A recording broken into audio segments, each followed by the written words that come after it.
భగవతే శ్రీరమణాయ.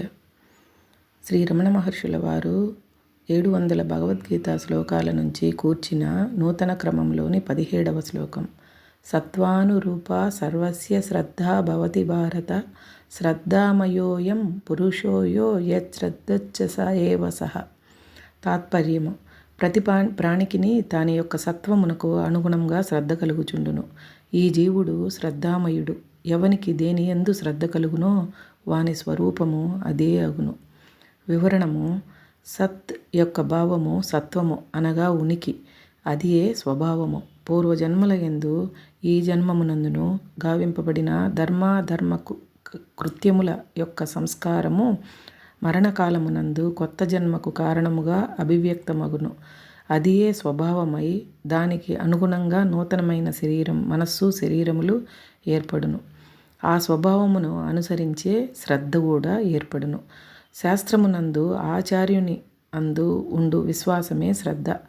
కొందరు వేదాది శాస్త్రములను అభిమానించుచుండగా మరికొందరు అర్థశాస్త్ర, రాజనీతి శాస్త్రాల యందు ఆదరము కలిగి ఉందురు.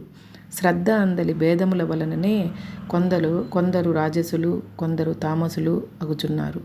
ఎవడు ఎట్టి శ్రద్ధ కలవాడో వాడు అట్టి గుణములను కలుగువాడగును.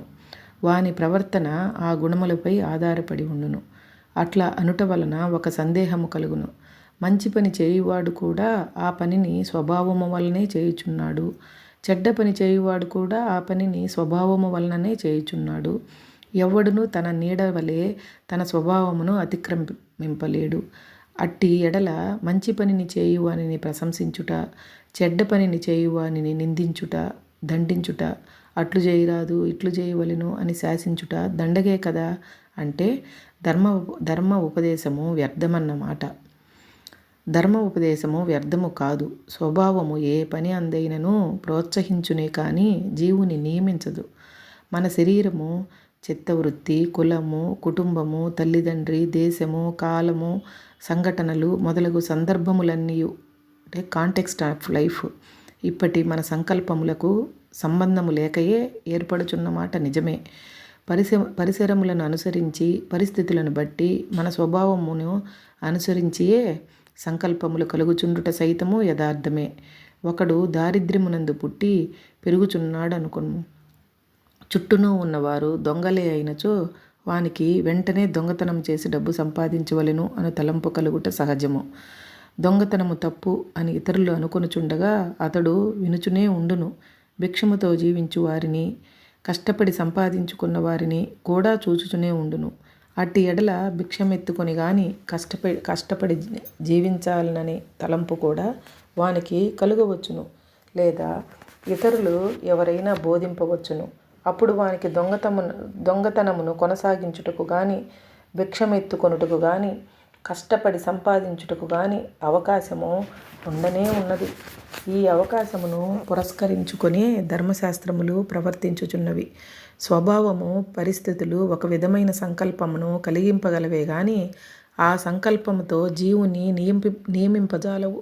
అనేక సంకల్పములు కలుగుచున్నప్పుడు వానిలో ఒకదానిని నిశ్చయించి స్వీకరించుటలో తుది నిర్ణయాధికారం జీవునిదే. ఈ పరిస్థితుల వలన నేను ఇట్లు చేయుచున్నాను, ఈ చెడ్డ పనికి పరిస్థితులే కారణము గాని నేను కాదు అని ఎవరూ చెప్పటానికి వీలు లేదు. ఏ పరిస్థితి యందు ఎవడు ఎట్లు ప్రవర్తింపవలెనో శాస్త్రములు బోధించుచున్నవి. శాస్త్ర విహితములైన ధర్మములనే పెద్దలు ఉపదేశించుచున్నారు. శాస్త్రమును అనుసరించినచో పుణ్యము, దానికి విరుద్ధముగా కేవలము స్వభావమునే అనుసరించి ఆ కర్మమును కావించినచో పాపమును కలుగుచున్నవి. కావున ఎవరు ఎట్టి శ్రద్ధతో జన్మించినను ఆ శ్రద్ధను క్రమక్రమముగా మార్చుకొనుటకు అవకాశము కలదు. కావున ప్రతి వ్యక్తియు కేవలము తనకు తోచుచున్న సంకల్పములను మాత్రమే అనుసరింపక ప్రతి వ్యవహారమునందును పెద్దల వలన శాస్త్ర విధానము తెలుసుకొని తనకు ఇష్టము ఉన్నను లేకున్నను ఆ పద్ధతిలో నడుచుకొనుటకు ప్రయత్నించినచో క్రమక్రమముగా వాని మనస్సు ధర్మమునందు ఆసక్తి కలదై అధర్మమును ఏవగించుకొనుట సంభవించును. ధర్మమునందు ప్రేమ, ధర్మమును ఆచరించుటలో దృఢత్వము పెరిగిన కొలది వాని మనస్సు సాత్వికమై తత్వోపదేశమునకు అర్హము అగును. అప్పుడు ఈశ్వర అనుగ్రహమును ఏ మహాపురుషుడో చేరవచ్చి తత్వమును ఉపదేశించి కృతార్థుని చేయగలడు. హరే రమణ.